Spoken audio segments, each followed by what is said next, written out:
자, 우리 여러분 여기 뭐 들어올 때 보시면은 우리 선교 보고서가 그렇게 있듯이 우리 교회가 돕고 있는 우리 선교사님 그 가정이 여러분 아시다시피 지금 그 사모님께서 암 투병을 해가지고 지금 수술도 받고 또 회복하는 가운데 있습니다. 그래서 한 번씩 제가 선교사님과 이렇게 통화를 하고 하는데, 자, 그때 통화하면서 제가 너무 답답한 마음에 이런 말을 했어요. 아니, 시진핑 푸틴 같은 저런 악한 자들은 저렇게 호우대 멀쩡해가지고 건강하게 잘 살고 있는데 왜 아프리카 그 먼 오지에 가가지고 그렇게 자녀들까지 다 데리고 그 먼 아프리카에 가서 저렇게 성공적으로 정말 쉬지도 않고 자기 몸도 안 돌보고 저렇게 열심히 사역하는, 어떻게 저렇게 선교사님 가정에 하나님께서 이런 일을 허락하시는지 참 저도 이해가 안 될 때가 많다고. 너무 답답해서, 목사가 그런 말 하면 안 되지만은 하여튼 너무 답답해서 안타깝고, 그래서 그런 말을 한 적이 있습니다. 생각해 보세요. 여러분 같으면은, 제가 그 선교사님이 능력이 없는 선교사님도 아니고 저 대구에서 큰 교회 청년부 맡아가지고 사역도 잘했던 분이고, 가만히 있으면은 어느 정도 규모 있고 사이즈 있는 좋은 교회 같은데 청빙받아서 얼마든지 좋은 데 갈 수 있는 분이거든요. 그런데도 그거 다 마다하고 그렇게 사역 잘 하시다가 부목사 때 그렇게 큰 대구에서 뭐 아주 제일 큰 교회 중에 하나에서 그렇게 사역 잘 하시다가 탄자니아에 자기, 보통은 자녀들은 한국에 놔두잖아요. 근데 우리 선교사님은 자녀들까지 거기 데리고 와가지고 똑같이 그 흑인 아이들하고 같이 그렇게 학교 다니면서 그렇게 열심히 사역하셨거든요. 여러분 매달 제가 선교 보고서 올 때마다 프린트해 놓잖아요. 그래 뭐 모든 선교사님이 다 열심히 하시겠지만 정말 특출날 정도로 잘하시는 분인데, 자, 그렇게 사모님이 암 투병을 하고 항암하고 나서 또 수술 받고 또 수술 끝나고 회복 좀 되면은 또 방사선 치료 또 해야 된답니다. 그러니까 제가 마음이 얼마나 답답합니까? 자, 그래서 그런 얘기가 나와서 오늘 이 아삽의 73편의 이 시편, 그래서 악인들의 형통에 관한 문제에 대해서 한번 말씀을 나누려고 합니다. 자, 먼저 아삽이라는 사람이 어떤 사람인가 하면 다윗 시대에 찬양을 총괄하던 사람이었어요. 뭐 지금 이 시대로 말하면은 뭐 성가대 대장이나 성가대 지휘자나 뭐 찬양팀 리더나 뭐 좀 그런 사람이었습니다. 제가 오늘은 주보에 더 이상 실을 공간이 없어가지고 이 성경 본문을 73편만 실으니까 꽉 차버려가지고, 자, 제가 그거 실어 놓지는 않은데 제가 그냥 찾아서 읽어드릴게요. 자, 역대상 15장 17절에서 19절에 보면, 자, 아삽이 노래하는 자 해만과 아삽과 에단은 노재금을 크게 치는 자요, 뭐 이런 식으로 되어 있고, 자, 역대상 또 16장 4절에서 5절에 보면은, 자, 또 레위 사람을 세워 여호와의 궤 앞에서 섬기며 이스라엘 하나님 여호와를 칭송하고 감사하며 찬양하게 하였으니 아삽은 우두머리요 그 다음은 스가랴와 여이엘과 스미라목과 여이엘과 마띠디아와 엘리압과 버나야와 오베데돔과 여이엘이라. 비파와 수금을 타고 아삽은 재금을 힘있게 치고, 이런 뭐 묘사가 있고요. 또 역대하 29장 30절에 보면요, 특별한 표현이 나옵니다. 자, 히스기야 왕이 귀인들과 더불어 레위 사람을 명령하여 다윗과 성견자 아삽의 시로 여호와를 찬송하게 하매, 요 기록이 있어요. 자, 그러니까 아삽이라는 사람은 다윗 시대에 그렇게 하나님을 앞에서 찬양하는 일에 앞장서고 그렇게 모든 총괄을 맡았던 사람일 뿐만 아니라, 아까 뭐라 그랬어요? 역대 29장 30절에는 선견자, 옛날에는 선지자라는 말을 선견자라고 표현했거든요. 그러니까 아삽은 그냥 보통 사람이 아니고 이 대단한 그런 믿음을 가진, 그러니까 하나님께서 그렇게 함께, 하나님의 영이 함께하는 그런 분이었고, 또 시편 73편 이후로 83편까지는 모든 그 시편 73에서 83편까지가 다 11개의 시편이 바로 아삽의 시편이 그렇게 기록이 되어 있습니다. 그러니까 성경 기자이기도 한 거예요. 그러니까 제가 왜 이런 설명을 드리는가 하면, 이렇게 위대하고 성령 충만하고 하나님의 말씀을 기록으로 남겼던 성경 기자이기도 했던 이 아삽이라는 사람조차도 어떤 의문에 빠졌는가 하면은, 오늘 말씀에 나오는 것처럼, 자, 2절 3절 한번 보세요. 자, 우리가 오늘 읽지는 않고, 자, 73편은 오늘 계속 볼 테니까, 자, 그 주보 뒷면, 요 뒷면에 제가 73편 다 프린트 해놨거든요. 자, 그거 보시면은, 자, 2절 3절 한번 보세요. 나는 거의 넘어질 뻔하였고 나의 걸음이 미끄러질 뻔하였으니. 자, 3절에 보면 이는, 자, 왜냐하면 그 이유가 뭐래요? 내가 악인의 형통함을 보고 오만한 자를 질투하였음이로다. 그렇게 말하고 있어요. 그러니까 이렇게 대단한 믿음의 사람이 실족할 뻔했는데, 믿음이 그냥 휘청휘청하고 넘어질 뻔했는데, 그 이유가 뭔가 하면은 악한 자들이 저렇게 잘 먹고 잘 살고 아무런 징계도 없는 것처럼 보이고 이러는 모습 때문에 너무너무 그게 마음이 힘들었다는 거예요. 심지어 뭐 할 정도로요?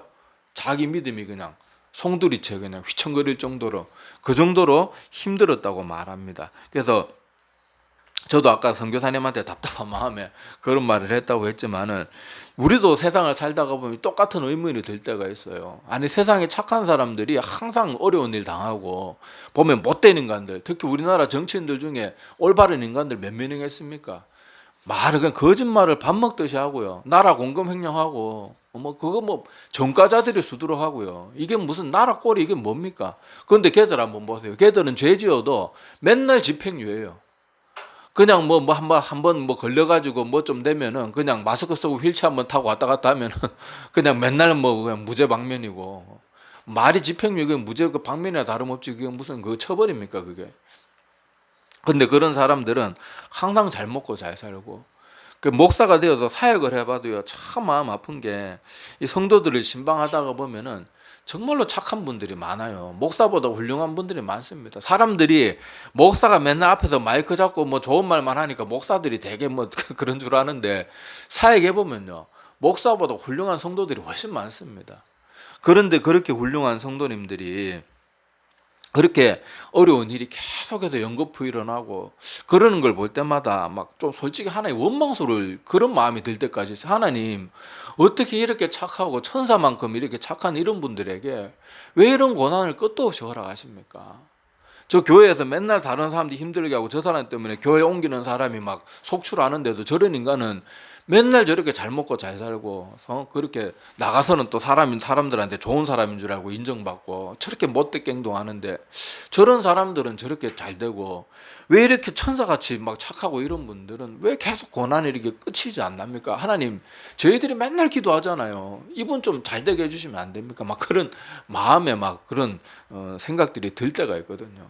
자, 그럴 때 우리가 기억해야 되는 게 있습니다. 그래서 오늘 말씀해 보면요, 아삽이 꼭 이런 마음을 갖고 있었는데, 아삽은 정말로 이것 때문에 너무 심하게 고민을 해가지고 그냥 믿음이 그냥 송두리째 넘어질 뻔할 그 정도였다는 거예요. 여러분 생각해 보세요. 아삽도 다윗 근처에 있었으니까 정치인들의 그 행태, 예나 지금이나 정치권에 항상 인간 제일 구정물 같은 인간들이 거기 모이고 꼬이는 것이 정치판이에요.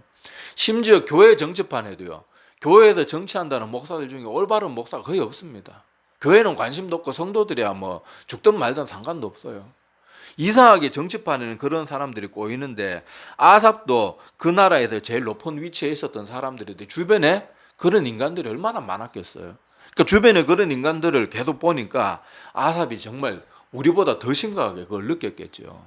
그런데 이렇게 의문을 가지고 믿음이 송두리째 흔들흔들하고 너무도 힘들었던 그 아삽에게 자, 어떤 해결책을 하나님께서 주셨는가 하면요, 자, 그 해답이 풀리는 순간에 나오는데, 자, 그가 성전에 들어섰을 때 이런 고민을 품고 한참 동안 마음 아파했어요. 마음 아파하고 믿음이 흔들흔들했는데, 자, 오늘 말씀해 보면은 이 아삽이 하나님의 성전에 들어갔을 때, 자, 73편 17절에 보면 나옵니다.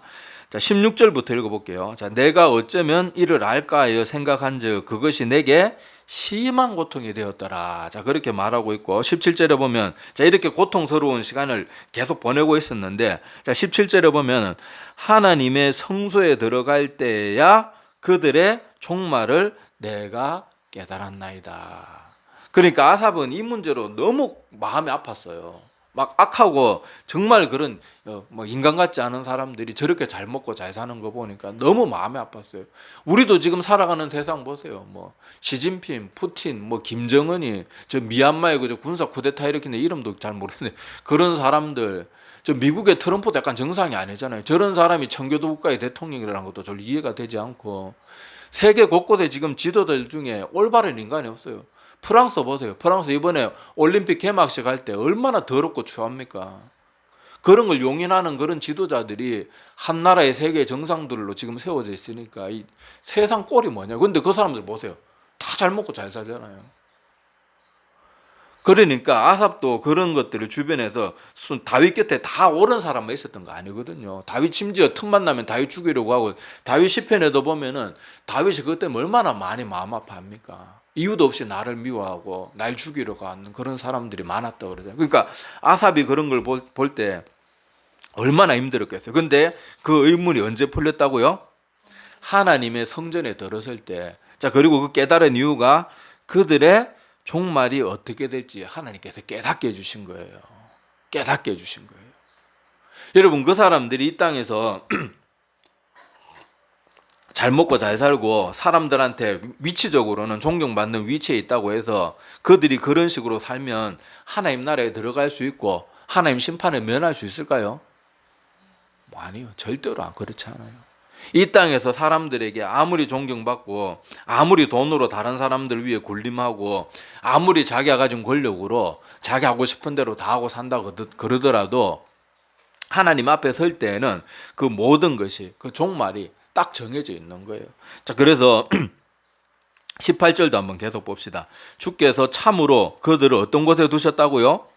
미끄러운 곳에 두시고, 자, 파멸에 던지시니 그들이 어찌하여 그리 갑자기 황폐되었는가 놀랄 정도로 그들은 전멸하였나이다. 자, 하나님의 때가 되면요, 마지막 심판의 때가 되든지, 그리고 잘 나가다가 하루아침에 망하는 사람들도 있잖아요. 자, 그럴 때 하나님께서 그 악한 자들, 분명히 이 사람들도 학교 다닐 때도 배우고 또 하나님 안 믿어도 예수 믿고 올바르게 살아야 된다 이런 말은 다 들었을 거란 말이에요. 그런데 그 사람들은 계속 그 가르침들을 어떻게 한 게요? 물리친 거예요. 여러분, 시진핑이라고 푸틴이라고, 푸틴은 심지어 저 러시아 정교회 그 회원이라고 뭐 맨날 그 교회 절기 때, 러시아 뭐 교회 절기 때 맨날 뭐 그거 하고 뭐 그 행사하고 참여하고 그러잖아요. 걔들하고 하나님 말씀 모르는 게 아니거든요. 아는데 뭐 한 거예요? 안 지키는 거예요. 말씀대로 안 사는 거예요. 그러니까 그들은 하나님께서 계속 기회를 주시는데도 그 악을 버리질 않으니까 하나님께서 그래 좋다. 너에게는 기회 줄 만큼 줬다. 그러고는 그 사람 어떤 곳에 두셨다고요? 미끄러지고. 이게 무슨 말인가 하면요, 이제 그 정도 위치가 되고 온갖 악을 행해도 모든 사람들이 자기를 우러러보고 자기가 가진 돈이나 권력 앞에서 쩔쩔매는 것을 그렇게 보게 되면요, 사람이 회개할 생각을 품을까요? 못 품을까요? 진짜 어지간하고 하나님이 진짜 강권적인 개입이 있지는 않는 이상, 인간 본성상 그렇게 되면 될수록 사람은 점점 더 교만하고 기고만장해집니다. 그게 어떤 곳이라고요? 바로 영적으로 볼 때는 미끄러워져서 딱 넘어지기 좋은 그런 위치가 되는 거예요.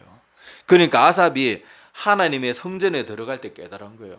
우리 하나님을 믿는, 잘 믿는 백성이 아프고 힘들고 어려워해도 그 고난 때문에 우리는 더욱 하나님을 붙들지만은 저 사람들은 저렇게 잘 나가는 모습들 때문에 뭘 못하는 거예요?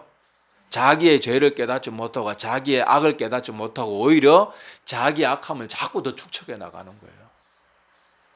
전에 중국의 어떤 그 비리 공무원 그거 하는 건 저기 뭐냐 걸려가지고 했는데, 그때 은닉한 하여튼 횡령했는 돈이요. 제가 하도 그때 충격이라 가지고 제가 42조로 기억하거든요. 시진핑도 아니고 그냥 일반 그냥 고위 관리가. 근데 내가 4조인가 아닌가 42조로 하여튼 들었는데, 하여튼 그 집을 수색하니까요, 그 비밀 저택을 지가 만들어놓고 수색을 하는데 막 금괴가 그냥 우리 영화에 보듯이요, 한 개인의 집에 금괴가 막 덩어리가 막 그냥 창고에 쳐져 있어요. 근데 그런 사람들 보세요. 그렇게 악을 행하면서도요, 자기가 평생 그냥 42조도 필요 없고 1조만 했어요. 하루 1,000만 원 써도 죽을 때까지 다 못 씁니다. 우리 하루 1,000만 원 살아가면 쓰겠어요? 뭐 차 사면 되지 그래도 그것도 하루 이틀에 차 100대 굴려봐야 어떡할 거냐고요. 그거 다 갖다 놓을 데도 없고. 그런데도 사람이 악에 빠지면요, 그렇게 가지고도 더 가지고 싶어하고 비리를 저지르다 결국 그렇게 해서 사형당하는 거예요. 그런데 하나님의 백성이 하나님께서 100% 제가 지금 왜 착한 사람은 더 고난받는다 뭐 아니다, 이건 제가 설명 일일이 다 드릴 수 없고, 또 착한 사람들 중에 고난 안 당하는 사람도 있어요. 그래서 이 모든 것을 제가 답을 다 드릴 수는 없지만은 오늘 이것에 대해서 알아두자고요. 악한 자들이 저렇게 잘 나간다고 해서 잘 나가는 게 아니에요. 그 사람들은 오히려 넘어질, 하나님께서 저대로 두면 곧 미끄러질 걸 아시기 때문에 그들에게도 충분히 하나님께서 이 사람 저 사람들을 통해서, 또 사회적인 통념을 통해서, 양심을 통해서, 또 복음 전하는 사람들이 여러 말들을 통해서 분명히 옳은 게 뭔지는 들었을 거란 말이에요. 그런데 그들이 스스로 그것을 거부했기 때문에 하나님께서 그들을, 그래 계속 너는 그대로 살아봐라, 네 끝이 어떻게 되는지, 그렇게 되는 거거든요. 그러니까 우리가 그런 사람들을 볼 때 마음 아파할 것도 없고, 우리는 왜 이러냐 그럴 것도 없고요. 오히려 내가 하나님 믿는 일에 있어서 나의 어려움이나 이런 것들 때문에 하나님을 더 붙들게 되면 그것이야말로 내가 이 땅을 살아가는 동안 제일 소중한 것이 되는 거예요. 악한 자들이 아무리 명예나 권력이 있어도, 제가 뭐 설교 때마다 자주 말씀드리지만 죽음이 눈앞에 다가오면 42조 4조든 하여튼 뭐 그런 돈이 무슨 소용이 있냐고요. 아니 막 자기는 몰랐는데 병원에 몸이 조금 이상해서 갔더니 온몸에 막 암이 다 전이 돼가지고, 이거는 현대의학으로도 소용이 없고 당신이 가진 돈을 이 병원에 다 갖다 바쳐도 저희 의사로서 할 것이 없습니다. 만약에 그렇게 됐다 그러면 자기가 한평생 돈 그래 많이 모아놓은 게 무슨 소용이 있냐고요. 죽음 앞에서는요 모든 게 공평해집니다. 아무것도 소용없어져요. 그러니까 우리가 이 땅을 살아가는 동안 항상 무엇이 소중한지 무엇이 소중하지 않은지 그것이 자꾸 헷갈리고, 내가 쓸데없는 것들에 자꾸 마음이 끌리고 자꾸 그런 것들에 내가 시간과 뭐를 빼앗기고 있다면 죽음을 생각해 보세요. 내가 지금 사형 선고를 받아가지고 내가 지금 살 날이 한 며칠밖에 남지 않았다. 그러면 내가 막 추구하고 있는 지금 그런 것들은 막 사람들 만나서 놀고 먹고 즐기고 뭐 어디 놀러 다니고 여행 다니고 이러는 게 여러분 내가 죽을 날 며칠 안 남았으면 그거 하겠냐고요. 그거 죽기 전에 뭐 할 것 같아요? 내가 지금 죽을 걸 알아요. 며칠 있으면 죽을 걸 알면 여러분 뭐 할 것 같습니까? 여행 다니겠어요? 미국 가고 뭐 저 하와이 가고 그러겠냐고요. 가라 그래도 안 가요. 아니, 가면 뭐해, 며칠 뒤에 죽는데. 비행기 갔다 오다 비행기에서 죽을지도 모르는데 거길 왜 가요? 왜 가? 마지막 뭐 할 것 같아요?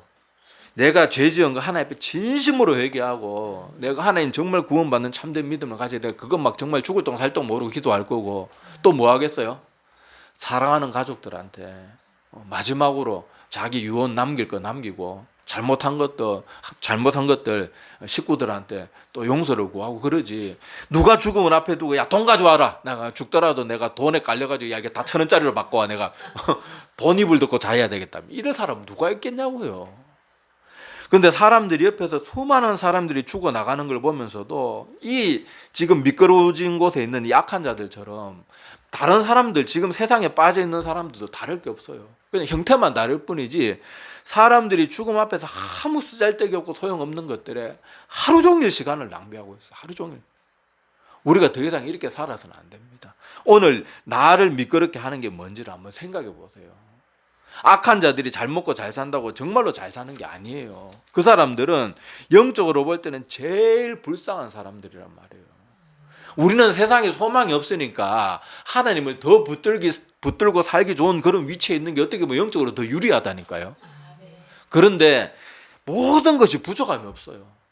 막 밥은 가정부들이 막 집에 여러분 재벌들 이야기 들어보면 가정 자기 그냥 집에도 막 돌보미들이 막 수십 명 있다 그러잖아요. 경비원들도 있고 밥 다 해다 바치죠. 뭐 청소 다 해주죠. 뭐 사고 싶은 거 있으면은 그냥 뭐 전화 한 통 해가지고 오늘 뭐 좀 사놓으세요. 그럼 다 사다 놓고 얼마나 편합니까? 그런데 그런 삶이 되면요 아무것도 영적으로 위감을 못 느끼는 거예요. 그러니까 우리가 이 땅에서 오히려 내가 모든 것이 잘 되고 잘 나가는 것이 내가 하나님 앞에 깨어있지 않게 된다 그러면, 내가 깨어있으면 상관없는데 깨어있지 않으면 오히려 그것들이 내 영적으로 가장 큰 장애물이 되고 가장 큰 위험 요소가 된다는 것을 꼭 기억해야 됩니다. 자, 그래서 이 모든 것을 깨닫고 나서 자, 아삽이 하나님 앞에 자기의 어리석었던 모습을 회개합니다. 자, 73편 22절부터 25절 한번 보세요. 자, 내가 이같이 우매무지함으로 주 앞에 짐승이 오나. 자, 왜 이 말을 합니까? 악인의 형통을 보고 막 그게 너무 질투가 났대요. 자, 그런데 성전에 들어가면서 그들의 끝이 어떻게 될 거라는 것을 깨달으면서 이 의문이 한순간에 다 풀려버린 거예요. 자, 그리고 나서 하는 말이, 자, 내가 이같이 우매무지함으로 주 앞에 짐승이나 다를 바가 없었다. 하나님, 제가 이렇게 무식한 사람이었습니다. 자, 그렇게 말하는 거예요. 자, 내가 항상 주와 함께하니 주께서 내 오른손을 붙드셨나이다. 주의 교훈으로 나를 인도하시고 후에는 영광으로 나를 영접하시리니 하늘에서는 주 외에 누가 내게 있으리요 땅에서는 주밖에 내가 사모할 리 없나이다. 자, 이렇게 말을 이제 하나님 앞에 이제 고백을 하고, 아이고 내가 잘못 생각했습니다. 내가 이런 큰 깨달음을 주셔가지고 감사합니다. 자, 그런 마음으로 이렇게 고백을 합니다. 그 전까지는 이 아삽이라는 사람도 악한 자들이 그렇게 잘 먹고 잘 나가는 걸 보면서 너무 마음에 막 시기 질투가 들 정도로 저것들은 저렇게 잘하는데 나는 막 이런 마음도 들고, 또 성경에 보면은 내가 아침마다 여기 13절 한번 보세요. 12절부터 보면, 자, 볼지어다 이들은 악인들이라도 항상 평안하고 재물은 더욱 불어나는데, 자, 13절에 보면 내가 내 마음을 깨끗하게 하며 내 손을 씻어 무죄하다 한 것이 실로 헛되도다. 나는 종일 재난을 당하며, 여기 재난을 당했다는 게 무슨 맨날 지진이나 뭐 그런 산사태가 이런 그런 말이 아니고, 매일 아침마다 하나님, 우리 믿음의 사람들은 뭐 합니까? 기도할 때마다 내 자신을 돌아보면서 회개하잖아요. 아무리 의로운 사람도 기도해보면 내가 하나님 앞에서 얼마나 부족하고 죄악된 모습이 많은 걸 알게 되거든요. 그런데 아삽이라는 사람은 우리보다 얼마나 더 경건한 사람입니까? 그러니까 기도할 때마다 하나님 앞에 진심으로 자기의 죄를 회개하는 거, 매일 이렇게 힘들게 사는 게 무슨 소용이 있었냐는 거예요. 자, 시기 질투에 빠졌을 때, 자, 악인의 형통함을 보고 그런 마음을 가졌을 때 그게 너무 힘들고 억울한 생각까지 들었지만은 이제 하나님께서 모든 것을 다 깨닫게 해주시고 나니까 이제 비로소 깨달은 거예요. 자, 그래서 계속 감사를 하면서, 자, 26절. 자, 26절부터 보면, 자, 내 육체와 마음은 쇠약하나 하나님은 내 마음의 반석이시요 영원한 분깃이시라. 무릇 주를 멀리하는 자는 망하리니 음녀같이 주를 떠난 자를 주께서 다 어떻게 한다고요? 멸하셨나이다. 자, 28절. 자, 제일 중요한 게 28절입니다. 자, 뭐가 복이라고요? 하나님께 가까이 함이 내게 복이라. 내가 주 여호와를 나의 피난처로 삼아 주의 모든 행적을 전파하리이다. 아멘. 자, 이 말씀에 나오는 것처럼 하나님을 가까이 하는 게 제일 큰 복이에요. 내가 뭐 병이 들다든지 아니면 너무 가난하고 힘든 일이 자꾸 연거푸 찾아와가지고 내가 하나님밖에 붙들 수밖에 없으면은 현실적으로는 좀 힘들고, 현실적으로 좀 마음이 아프고 그런 어려움이 있겠죠. 그런데 영적으로 볼 때는 그게 어떻게 보면 훨씬 우리에게 복이 되는 일이라는 거예요. 자, 그런데 성경 말씀이 우리에게 정말로 중요한 게 뭔가 하면요, 이 아삽이라는 사람이 이렇게 오랜 시간 마음에 고민하고 아파했던 것을 우리는 단번에 성경 말씀 73편 한 편 딱 읽어보니까 이 깨달음을 딱 얻을 수 있는 거예요. 그러니까 성경 말씀이 중요한 게 뭔가 하면 우리보다 훨씬 대단한 믿음의 사람들이 한참 동안 고민하고 마음 아파했던 것을 우리는 단 몇 분만 말씀 주위에서 읽어보면 그 해답을 얻을 수 있는 거예요. 하박국서도 보면 하박국 선지자도 이와 비슷한 의문을 가지잖아요. 저 악한 나라들, 악한 백성들이 저렇게 잘 살고 있는데 하나님 도대체 뭐 하십니까? 막 세 가지는 막 하나님 앞에 막 불만에 찬 질문을 하고 해답을 다 얻잖아요. 그 사람들은 그거 가지고 얼마나 고민했습니까? 하박국은 막 기도하고 여기 가서 막 하나님 말씀 기다리고 망대 올라가서 기다리고 막 난리를, 하늘에 조금이라도 더 가까운 데 가면 응답이 빨리 될까 싶어가지고 막 그렇게 고민했던 걸 우리는 단지 뭐 하박국서는 짧잖아요. 그거 몇 분 만에 탁 해답을 얻고 얼마나 우리가 유리한 시대를 살아갑니까? 그런데 이것을 보고도 하나님의 말씀을 가까이 하지 않고 중요하게 여기지 않으면 그거야말로 어리석은 사람이고, 그 모습이 오늘 이 말씀 73편에 등장하는 미끄러운 곳에 서 있는 악인들과 같은 모습이라는 거예요. 우리가 제발 좀 정신을 차리자고요. 이래도 하나님 말씀 가까이 안 하겠냐고요. 매일 말씀 보고 매일 기도하고 제발 쓸데없는 것들에 그렇게 자꾸 자기 머리와 생각과 모든 것들이 자꾸 세상에 쓸데없는 것들에 자꾸 그렇게 마음과 시간 빼앗기지 말고 영적인 일들에 좀 귀를 기울이고 내 관심을 쏟고 생각해 보라니까요. 내가 지금 한 죽을 날이 2, 3일밖에 안 남았으면 내가 지금 뭐 하겠냐고요. 친구들한테 전화 돌리고 뭐 놀러 다니고 그러겠냐고요. 여행 다니고 그러겠냐고요. 뭐 물론 그런 거 하지 말라는 건 아니거든요. 내가 근데 지금 당장 내가 죽으면 믿음이 없는 상태인데 죽음의 준비도 안 돼 있고 그런 거는 하지 말라는 거예요. 내가 믿음이 있고 하나님 잘 믿을 때 뭐 머리 식히려고 뭐 잠깐 쉴 수도 있고 뭐 친구 만날 수도 있고 뭐 커피숍 갈 수도 있고 뭐 영화 한 편 볼 수도 있고 TV 잠깐 보면서 뭐 머리 식힐 수도 있고 할 수 있지만은 믿음의 준비가 하나도 안 되는데 그런 것만 하고 있다 그러면 이건 심각한 거죠. 내가 언제 어떻게 될지 모르는데 20살 청년들도 그냥 오토바이 타고 가다가 사고 나서 죽고 연예인들 보세요. 나이 뭐 이제 20대 후반 30밖에 안 된 애들이 막 아니 젊은 애들이 막 자살하는 애들도 있지만은 아니 이상하게 막 심장마비로 죽고 막 그러더라고요. 요새 보면은 뭐 갑자기 암이 발견됐는데 여러분 알다시피 젊은 사람들은 암이 걸리면 금세 그게 퍼져가지고 빨리 죽습니다. 그 막 그런 우리 뭐 소식들 우리 요새 뉴스만 보면 뻑하면 나오잖아요. 내가 언제 어떻게 될지 몰라요. 요즘 최근에 또 뭐 우리나라도 비행기 사고 있었고 저 미국에서도 또 뭐 비행기 사고 있고 이렇게 한데 내가 어디 여행 간다고 비행기 탔는데 그게 마지막 비행기 될지 어떻게 하냐고요. 그러니까 내가 믿음의 준비가 안 돼 있으면은 정말 정신 바짝 차리고 믿음의 준비해야 돼요. 이거보다 더 중요한 게 없어요. 하나님을 가까이 하는 것이 내게 복이라. 이거 말고는 없어요. 땅에서 내가 추구한 모든 것들이 다 소용없어지게 될 날이 곧 온다니까요. 제가 지금 나이가 53이에요. 여기 계신 분들 다 나이 많으시잖아요. 근데 여러분 생각해 보세요. 내 어렸을 때 초등학교 때 생각해 보라니까요. 그 시간이 쏜살같이 지나갔잖아요. 내 죽음도 똑같이 쏜살같이 온다니까요. 왜 이걸 못 깨닫습니까? 내가 돌아온 인생을 보면 내가 앞으로 갈 인생도 바로 생각해 볼 줄 알아야죠. 왜 내가 죽지 않을 사람처럼 자꾸 그렇게 어리석게 매일매일 살아가냐고요. 왜 쓸데없는 것들에 왜 자꾸 그렇게 시간을 낭비하고 왜 그렇게 사냐고요. 왜 그렇게. 우리 깨어납시다. 정신 차려야 돼요. 악한 자들 잘 나가는 거 뭐 부러워할 거 하나도 없어요. 우리가 하나님 안에 서 있고 하나님 안에 서 있고 이렇게 주일날 하나님 앞에 나와서 말씀 듣고 기도하고 신앙생활 잘하는 거예요. 이것보다 더 복됐는데 이 지구상에 아무것도 없어요. 이건 돈으로 살 수도 있는 것도 아니고 오직 믿음의 사람들만 가질 수 있는 특권이에요. 이게 얼마나 놀랍습니까? 그러니까 우리가 이 믿음을 가지고 하나님 앞에 열심을 다해서 살아가고 신앙생활 잘하는 그런 우리들이 되기를 바랍니다. 다시 한번 73편 28절 자 거기 복이라 거기까지만 우리 다 같이 한 목소리로 다시 한번 읽고 말씀 마치겠습니다. 자 시작. 하나님께 가까이 함이 내게 복이라. 아멘.